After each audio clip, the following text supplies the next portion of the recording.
સુરતના માંડવીમાં ભગવાન બિરસા મુંડાની 150મી જન્મ જયંતિની ઉજવણી મુખ્યમંત્રી ભૂપેન્દ્ર પટેલની અધ્યક્ષતામાં ભગવાન બિરસા મુંડાની 150મી જન્મ જયંતિની ગૌરવભેર ઉજવણી કરાઈ। ત્યારે મુખ્યમંત્રી ભૂપેન્દ્ર પટેલના હસ્તે વિવિધ યોજનાઓમાં ₹277 કરોડના 1843 કામોનું ખાતમુહૂર્ત અને 102 કરોડ રૂપિયાના કુલ 2266 કામોનું લોકાર્પણ કરાયું। આ પ્રસંગે આદિજાતિ વિકાસ રાજ્યમંત્રી કુંવરજી હળપતિ, બારડોલી લોકસભાના સાંસદ પ્રભુ વસાવા સહિતના આગેવાનો હાજર રહ્યા। વિવિધ સાંસ્કૃતિક કાર્યક્રમો સાથે ભવ્ય ઉજવણી કરાઈ। તો સીએમ ભૂપેન્દ્ર પટેલના હસ્તે કરોડોની ભેટ આપવામાં આવી। ભગવાન બિરસા મુંડાની 150મી જન્મ જયંતિની ઉલ્લાસભેર ઉજવણી કરવામાં આવી હતી। તો કરોડોના વિકાસ કાર્યોના ખાતમુહૂર્ત અને લોકાર્પણ પણ કરવામાં આવ્યા। સાથે રક્ષાબંધનની ઉજવણી સીએમ ભૂપેન્દ્ર પટેલના હસ્તે કરોડોની ભેટ આપવામાં આવી છે। વિકાસ કાર્યો છે તે કરવામાં આવશે। ભગવાન બિરસા મુંડાની આજે 150મી જન્મ જયંતિ છે, તેને લઈને ખાસ કાર્યક્રમ પણ રાખવામાં આવ્યો હતો અને ભવ્ય ઉજવણી પણ કરવામાં આવી હતી, જેમાં અનેક વિકાસ કાર્યો છે તેની ભેટ પણ આપવામાં આવી છે। કરોડોના વિકાસ કાર્યોના ખાતમુહૂર્ત અને લોકાર્પણમાં મુખ્યમંત્રી હાજર રહ્યા।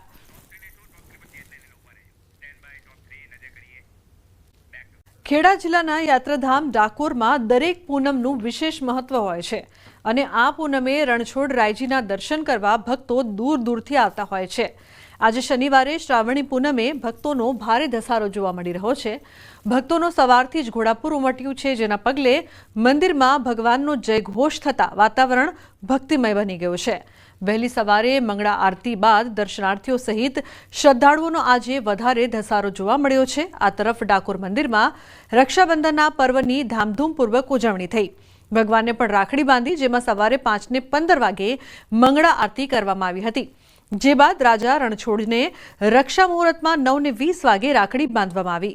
રક્ષાબંધનના પાવન પર્વે રાજકોટ શહેરમાં બહેનોને મહાનગરપાલિકાએ વિશેષ ભેટ આપી છે। શહેરની બહેનો સિટી બસ અને બીઆરટીએસ બસમાં નિઃશુલ્ક મુસાફરી કરી શકશે। રક્ષાબંધનના દિવસે બહેનોના સન્માનમાં મહાનગરપાલિકા અનોખી સેવા આપી રહી છે, ત્યારે બહેનોએ પણ મનપાની આ ભેટ બદલ આભાર વ્યક્ત કર્યો। આજે રક્ષાબંધનનો પાવન પર્વ છે, ત્યારે બહેનો છે તે પોતાના ભાઈને રાખડી બાંધવા માટે પોતાના ઘરે જતી હોય છે। હાલ આપણી સાથે અહીંયા કેટલાક બહેનો છે, આપણે એમની સાથે પણ વાત કરીશું। બેન, શું કહેશો, આજે રાજકોટ મહાનગરપાલિકા દ્વારા મહિલાઓને ફ્રી મુસાફરી કરવામાં આવી છે, આપ શું કહેશો? અમને ખૂબ જ આનંદ થયો છે। આપ ક્યાંથી આવો છો? અમે જુનાગઢથી આવીએ છીએ, ભાઈને રાખડી બાંધવા જઈએ છીએ રાજકોટ। ખૂબ સરસ કામ કર્યું છે મહાનગરપાલિકાએ। એમ કે સારું કહેવાય કે અમારા માટે આટલું, મહિલા માટે આટલું કરો છો ફ્રી સુવિધા, તો આ એક સરાહનીય વાત કહેવાય। અને મહિલા માટે આ જે સુવિધા આપી છે, મહિલાને બહુ ઘણો એમાં ઉત્સાહ રહેશે કે જ્યાં પણ એમને જવું હોય એ ટાઈમ ટેબલ ઉપર પહોંચે અને પ્લસ એમને ફ્રી સેવા આપે છે। તો આ એક સરકારની બહુ સરાહનીય વાત કહેવાય અને બહુ સારી કામગીરી કહેવાય। બહુ સારું કામ છે અને ઉત્સાહ જેવી વાત છે કે આ એક સારું કામ કહેવાય છે કે મહિલાઓને એટલું બધું આપણને મુસાફરી કરવાનું ફ્રીમાં ચાર્જ આપે છે અને મહિલાઓને કોઈ જાતની પ્રોબ્લેમ ના થાય અને એના ટાઈમ ટેબલ ઉપર ક્યાંય પણ જવું હોય તો જઈ શકે છે। ચોક્કસથી આ જે છે રાજકોટમાં આજે મહિલાઓ છે તે દિવસ દરમિયાન ગમે એટલી વાર જે છે એ ફ્રીમાં મુસાફરી કરી શકશે। એ વાતનો આનંદ છે તે રાજકોટના લોકોને છે, બહેનોને છે, કેમ કે બહેનો છે તે સરળતાથી પોતાના ભાઈના ઘરે પહોંચી શકશે, પરત પોતાના ઘરે પણ પહોંચી શકશે, એ પણ કોઈ પણ પ્રકારના ખર્ચા વગર। હાર્દિક જોશી, ન્યૂઝ 18 ગુજરાતી। પ્રેમ, લાગણી અને માનવતાની મિસાલ સમાન ઘટના દેશભરમાં હૃદયસ્પર્શી બની ઈશ્વર અને અલ્લાહના દેવત્વને સાકાર કરતી ઘટનાએ લોકોનું દિલ જીત્યું। બ્રેન ડેડ રિયાના દાનમાં મળેલા હાથનું ઋણ અદા કરવા અનમતા અહેમદ મુંબઈથી તેના પરિવાર સાથે રિયાના ભાઈ શિવમને રાખડી બાંધવા વલસાડ આવી। બે પરિવારોમાં એક ભાવુક ક્ષણ જોવા મળી હતી। પોતાની બહેનને ગુમાવી દીધા બાદ પણ તેના દાન કરાયેલા હાથ દ્વારા ભાઈના હાથ પર રાખડી બંધાતા લાગણીના તાર અતૂટ રીતે જોડાઈ ગયા। સપ્ટેમ્બર 2024માં સુરતની કિરણ હોસ્પિટલે 9 વર્ષીય રિયા મિસ્ત્રીને બ્રેન ડેડ જાહેર કરી હતી, ત્યારે ડોનેટ લાઈફ સંસ્થાના માધ્યમથી તેના હાથનું દાન કરવામાં આવ્યું હતું। મુંબઈની 15 વર્ષીય અનમતા અહેમદમાં સફળતાપૂર્વક ટ્રાન્સપ્લાન્ટ કરવામાં આવ્યો હતો। હાથના સ્પર્શ માત્રથી શિવમે સ્વર્ગસ્થ રિયા ફરી જીવતી થઈ હોય તેવું અનુભવ્યું। ડોનેટ લાઈફ દ્વારા કુલ 1336 અંગો અને ટીશ્યુનું દાન કરવામાં આવ્યું અને 1232 લોકોને નવું જીવન આપ્યું। તો સુરતની લાજપોર જેલમાં રક્ષાબંધનની ઉજવણી કરવામાં આવી। જેલમાં બંધ કેદીઓને બહેનો દ્વારા રાખડી બાંધવામાં આવી હતી, જે દરમિયાન ભાવુક દ્રશ્યો સર્જાયા હતા। રાખડી બાંધતા બહેનોની આંખમાં આંસુ જોવા મળ્યા। તો રાખડી બાંધ્યા પછી બહેનોએ ભાઈઓને યોગ્ય માર્ગ પર ચાલવાની અપીલ કરી। તો જેલમાં બંધ ભાઈઓએ ભવિષ્યમાં સારા નાગરિક બનવા માટે વચન આપ્યું। તમામ પ્રકારની વ્યવસ્થા કરવામાં આવી છે। ઇવન કોઈપણ શાંતિથી આ રક્ષાબંધનનો તહેવાર પૂર્ણ થાય તે બાબતે સચિન સ્ટેશનમાંથી પણ બંદોબસ્તની વ્યવસ્થા કરવામાં આવેલી છે। એ ઉપરાંત બહેનોને અહીંયા તમામ પ્રકારની વ્યવસ્થા મળી રહી છે, જેમ કે પાણીની વ્યવસ્થા, બેસવાની વ્યવસ્થા, તેમજ તેના દરેક ભાઈઓને શાંતિપૂર્ણ મળી શકે તે રીતના અહીંયા વ્યવસ્થા કરવામાં આવેલી છે। જેલમાં બંધ ભાઈઓને રાખડી બાંધવા આવેલી બહેનો ધ્રુસકે ધ્રુસકે રડી પડી। કેદી ભાઈઓને રાખડી બાંધી અને ભગવાન પાસે પ્રાર્થના કરી કે ભાઈ જલ્દી જેલમાંથી મુક્ત થાય। આ અવસરે જેલ તંત્રએ પણ નવતર પ્રયોગ કર્યો હતો। કેદી ભાઈઓએ બહેનોને રક્ષાસૂત્રની સાથોસાથ રોપા ભેટમાં આપ્યા।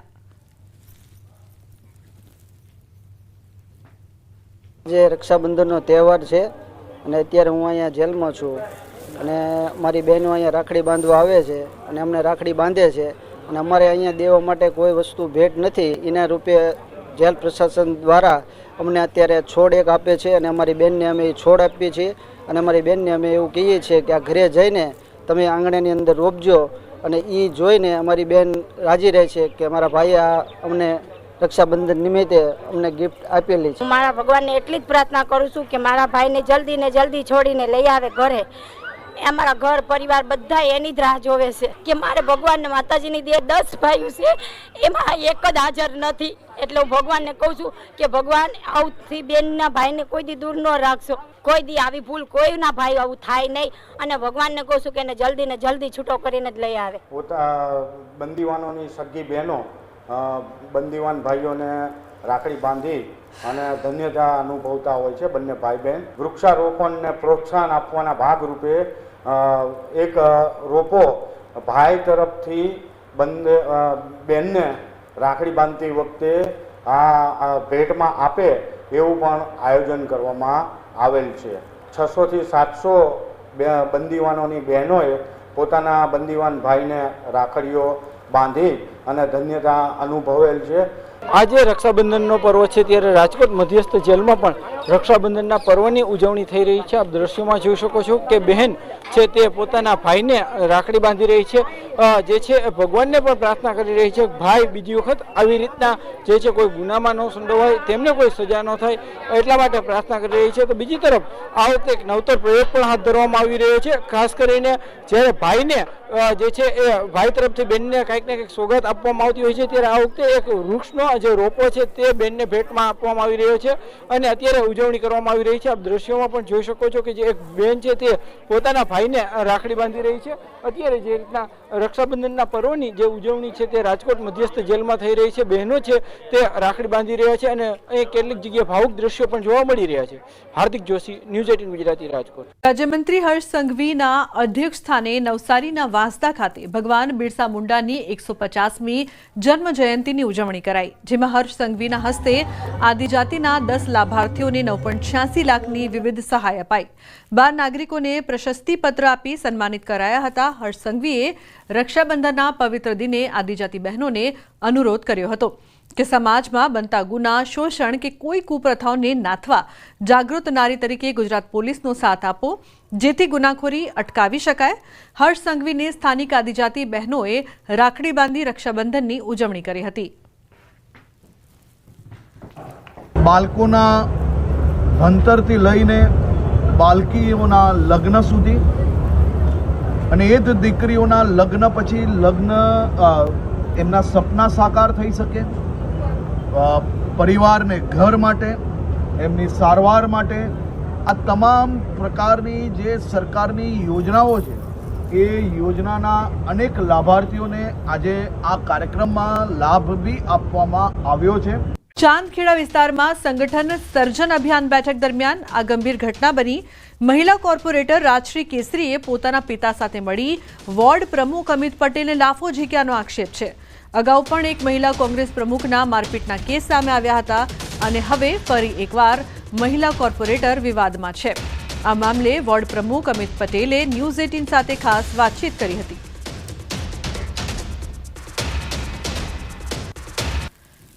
કોંગ્રેસ પાર્ટી ફરી વખત વિવાદમાં આવી છે. એક તરફ કોંગ્રેસ પાર્ટી સંગઠન સર્જન અભિયાન શરૂ કરી રહી છે અને તેના માધ્યમથી લોકોને જોડવાનો પ્રયાસ કરી રહી છે અને સંગઠનને વધુ મજબૂત કરવાની વાત કરી રહી છે. પરંતુ બીજી તરફ ખુદ અમદાવાદ શહેરની અંદર ચાંદખેડા વોર્ડના પ્રમુખને ખુદ ચાંદખેડાના જ મહિલા કોર્પોરેટર છે તે લાફો ઝીકી દે છે અને તેની સાથે મારપીટ કરે છે. મળી રહ્યા છે ચાંદખેડાના જે વોર્ડ પ્રમુખ છે અમિતભાઈ પટેલ.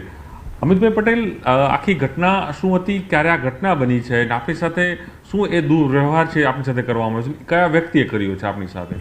એ આઈન સીધો અટેક કરે છે કે તારે કાંઈ બોલવાનું નહીં, તું પ્રમુખ નથી હાલ, તું બેસી જા, આવી રીતે બોલીને સીધું મારપીટ ઉપર આવી ગયા. પછી જે મહિલા કોર્પોરેટર છે એ બી આઈન સીધી મારઝૂટ ઉપર આવી ગયા. હવે એ દરમિયાન પ્રભારી અમારા સારા હતા, બધાએ રોક્યા, બધું કર્યું, પ્લસ મેં પોલીસ બોલાવી હતી. તો મારે ડિસિપ્લિન અને શિસ્ત જાળવવા માટે પાર્ટીની મેં પોલીસને બી રવાના કરી કે અત્યારે મારે કશું જ નથી કરવું, મારી પાર્ટીની રેપ્યુટેશન મારે જાળવવી પડે. કારણ કે વોર્ડ પ્રમુખ છું, ચાલુ છું, મારા અંડર જ મિટિંગ બોલાવેલી છે, તો હું પાર્ટીની કોઈ એવી વસ્તુ બહાર ના જવા દઉં. જૂથવાદ બહુ મોટા પ્રમાણમાં ચાલતો હોય છે. એ જૂથવાદ તો ચાલે જ છે, 100% વાત સાચી છે. અત્યારે મારે એ વસ્તુમાં પડવું નથી. બાકી જૂથવાદ એટલી ચરમસીમાએ છે અને આજે તમે સમજો કે આવી રીતે પાર્ટીના વોર્ડ પ્રમુખ ઉપર એક્શન લે છે, હાથ ઉપાડે છે, તો બી પાર્ટી હજી સુધી એક્શન નથી લીધું, તો એ ગંભીર પરિણામ કહેવાય. કારણ કે આ ઓન ધ સ્પોટ એક્શન લેવાની વસ્તુ છે. અને આજે હું જૂથવાદના કોઈ માનતો નથી. હું તો રાહુલ ગાંધીનો બબ્બર શેર છું અને લડી લઈશ. અને મારે આમાં એક જ વસ્તુ છે, કોઈ જાતિવાદ કે ધર્મવાદમાં નથી હું માનતો. હું દરેકને સાથે લઈને લડીશ. આજે હું નથી લડવા માંગતો, પણ મારા કાર્યકર્તાઓનું મનોબળ તૂટી છે. અમારા સોનલબેન પટેલ પાસે વાત કરું, શહેર પ્રમુખ, પ્રદેશ પ્રમુખ શું એક્શન લે છે, શું કહેવા માંગે છે, આના પછી આપણે સ્ટેપ ભરીએ. તમે ચાંદખેડાવાળા હતાશ ના થાવ. આજે આ કાર્યકર્તાનો વિજય જ છે. આપણી ઉપર હુમલો થયો, તમારી ઉપર હુમલો થયો, એવું જ સમજો. આજે મારી ઉપર થયો, મેં સહન કરી લીધું. કાર્યકર્તા ઉપર થયો હોય હુમલો, તો હું સહન ના કરી શકું. આટલા વફાદાર કાર્યકર્તા હોય અમિતભાઈ, છતાં પણ આપણી સાથે આ પ્રકારનો બિહેવિયર થાય એટલે એ કેટલું યોગ્ય? પણ એ એના કારણે જ થયું છે. કદાચ આ મારી વફાદારીનું મને આજે પરિણામ મળ્યું છે. કારણ કે વફાદારી એક એવી વસ્તુ છે કે રાખવી પડી, એના આજે પરિણામ ભોગ્યું છે. અને આ પાર્ટી આનું જોઈને એક્શન લે, કાં તો પછી આના કારણે કેટલાના લોકોના મનોબળ તૂટશે અને આવું શહેરમાં થશે, પ્રદેશમાં થશે. તો કોંગ્રેસ પાર્ટી 2027 તો ભૂલી જાય, કોર્પોરેશનને ભૂલી જશે. કોંગ્રેસ પાર્ટી નષ્ટ થઈ જશે આમાં. તો કોંગ્રેસ સંગઠન સર્જન અભિયાન શરૂ કરી રહી છે, તેમાં વધુ લોકો કઈ રીતે કોંગ્રેસ પાર્ટીમાં જોડાય, કોંગ્રેસ પાર્ટી કઈ રીતે મજબૂત થાય. પરંતુ કોંગ્રેસ પાર્ટીમાં જ કોંગ્રેસના જ મહિલા કોર્પોરેટર તે પોતાના જે વોર્ડ છે ચાંદખેડા વોર્ડના પ્રમુખ જે છે અમિત પટેલને તે લાફો મારે છે. એટલે ચોક્કસ એક નવો વિવાદનો મધપૂળો છે તે અહીં છેડાયો છે. કારણ કે આની પહેલાં પણ અમદાવાદ શહેર મહિલા કોંગ્રેસ જે પ્રમુખ હતા જીલ શાહ, તેઓ પોતાના જ કાર્યકર્તાને મારીને એક સમય પણ એક વિવાદ થયો હતો. ત્યારે ફરી એક નવો વિવાદ છે. 15 ઓગસ્ટ બાદ ફરી ચોમાસું સક્રિય થશે. હવામાન નિષ્ણાંત અંબાલાલ પટેલની આગાહી. અરબ સાગરમાં સાયક્લોનિક સર્ક્યુલેશનની શક્યતા, તો બંગાળ ઉપસાગરમાં ફરી વરસાદી સિસ્ટમ સક્રિય થશે. 18 ઓગસ્ટથી 22 ઓગસ્ટ સુધીમાં ભારે વરસાદ થઈ શકે છે. દક્ષિણ સૌરાષ્ટ્રના ભાગોમાં વરસાદ પડી શકે છે, જેથી સરદાર સરોવર ડેમમાં પાણીની આવક વધશે. નર્મદા બે કાંઠે થવાની શક્યતા રહેશે. તારીખ 15મી ઓગસ્ટથી વરસાદી સિસ્ટમો સક્રિય થશે. સાયક્લોનિક સર્ક્યુલેશન અરબ સાગરમાં થવાની શક્યતા રહે છે. બંગાળ ઉપસાગરમાં પણ તારીખ 17 ઓગસ્ટથી મજબૂત સિસ્ટમ બનશે.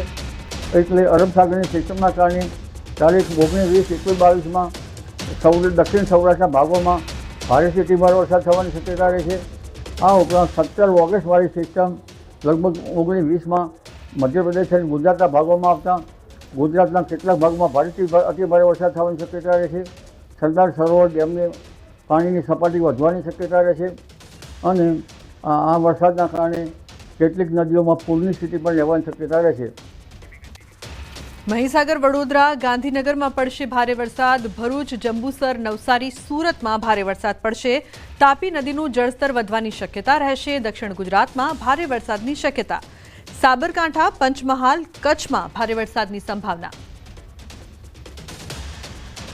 નવસારી, સુરતના ભાગો, આવડના વલસાડના ભાગો, આ ભાગોમાં ભારે વરસાદ થવાની શક્યતા રહેશે.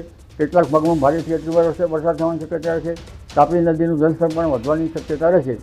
આ ઉપરાંત ઉત્તર ગુજરાતના ભાગો, પાટણ, સમીહારી અને મહેસાણા ભાગોમાં વરસાદ થવાની શક્યતા છે. કચ્છના ભાગોમાં ભારે વરસાદ થવાની શક્યતા રહેશે. રાજકોટ અને ઉત્તર સૌરાષ્ટ્રના ભાગોમાં કેટલાક ભાગોમાં ભારે વરસાદ થવાની શક્યતા રહેશે. 17 ઓગસ્ટ પછીનું વરસાદી પાણી સારું રહેશે. આ વરસાદી પાણી કૃષિ પાક માટે સારું ગણાશે. 30 ઓગસ્ટ પછી વરસાદી પાણી સારું ગણાતું નથી. પરંતુ તારીખ 17 ઓગસ્ટ પછીનું વરસાદી પાણી કૃષિ કાર્યો માટે સારું ગણાશે. 30મી ઓગસ્ટ પછીનું વરસાદી પાણી કૃષિ પાકો માટે સારું ગણાતું નથી.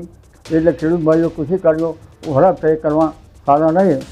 એટલે હવે વરસાદની સ્થિતિ છે એ 13-14માંથી MGO ફેઝ 2માં આવતા રાજ્યના ભાગોમાં વરસાદી સિસ્ટમો સક્રિય. સિંદૂર અંગે એર ચીફ માર્શલનું મોટું નિવેદન. ભારતીય વાયુસેનાના પરાક્રમ અંગે બોલ્યા. ઓપરેશન સિંદૂરમાં પાકિસ્તાન સેનાને ઘણું નુકસાન થયું છે. પાકિસ્તાનના 5 જેટ અને 1 એરક્રાફ્ટ નષ્ટ થયા. ભારતની એર ડિફેન્સ સિસ્ટમે કમાલ કર્યો છે. બેંગાલુરુમાં એર ચીફ માર્શલ AP સિંહે આ વાત કરી છે. તેમણે કહ્યું કે અમે પાકિસ્તાનના આતંકી અડ્ડાઓને નષ્ટ કર્યા છે, જેમાં જેકોબાબાદમાં પાર્ક કરેલા કેટલાક F-16 અને ભોલારીમાં એક AQNC નષ્ટ કરાયા હતા અને પાકિસ્તાનનું કોઈ વિમાન બોર્ડર સુધી નથી આવ્યું તેવું પણ તેમણે ઉમેર્યું છે.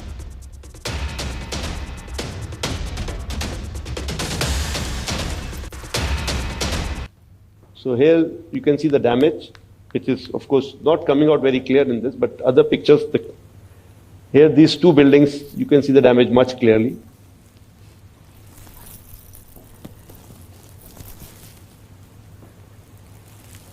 Again, another big set of buildings, and you see the damage that is coming out. What I can show you here is there's hardly any collateral that you see. Of course, from that distance, it is not very easy to make out, but still all the adjacent buildings are fairly intact. The buildings that were targeted were based on intelligence. And this is the main building of theirs, where the weapons have gone in, and it's badly damaged. Now, one thing which was good this time was that not only did we have these satellite pictures, we also had a lot of input from the locals, media, which was giving us the inside pictures, because these were areas which were open to public kind of areas also. So there were a lot of people who were going in and out. So on the net, we could get pictures like this and videos like this. This is the same building that I just showed you. You look at the damage that has been caused inside. It's all on the open net available. So I have also picked up from there. That is Shahbaz, Jakobabad, one of the major airfields that was attacked. And here there's the F-16 hangar, which you can see here. And here this is the photograph again from open source, one of the earlier pictures of the same hangar. And here the hangar is one half of the hangar is gone. And I'm sure there were some aircraft inside which have got damaged there. So if I can just sum it up, what we were able to get there at least 2 command and control centers in Murid and Chaklala that I've shown you one of the pictures. At least 6 radars, some of them big, some of them small. 2 SAGW systems, that is in Lahore and Okara. Then of course runway at Sargoda and Rahimia Khan. 3 hangars that we attacked. One was of course Sukur, the UAV hangar, the Bolari hangar of AWNC, and Jakobabad, the F-16 hangar. And we have indication of at least 1 AWNC in that AWC hangar and a few F-16s which are under maintenance there. Apart from these, the SAGW systems, mostly from talking about fighter aircraft from S-400, we have at least 5 fighters killed and 1 large aircraft, which could be either an LNT aircraft or an AWC aircraft, which was taken on at a distance of about 300 kilometers. This is the actually largest ever recorded surface to air kill that we can talk about.